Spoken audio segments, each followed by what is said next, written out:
한참 흘러가네 너로 만나니.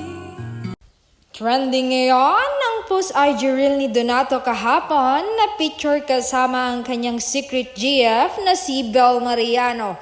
December 21, Short Girl Appreciation Day. Madaming ang kinilig sa IG reel ni Donato. Ito ang ilang mga komento ng netizen ukol sa post. Sabi nga ni Sheena Lorono, okay.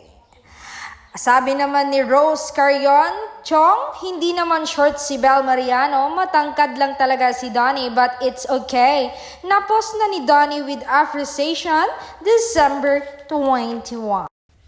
Komento nga naman ni Elma Avancena Lirios, hihimatay na talaga si Don Bel, lalo na pag itong si Donnie Pangilinan ang post sa IG niya kasama si babe niya. Nako, hihimatayin na ako sa kilig. Feeling ko tuloy teenager ako talaga. Nako, mga batang to. Komento naman ni Rachel Gadia, wow naman. Sabi naman ni Ann Blanco Rebota, the proudest BF ever.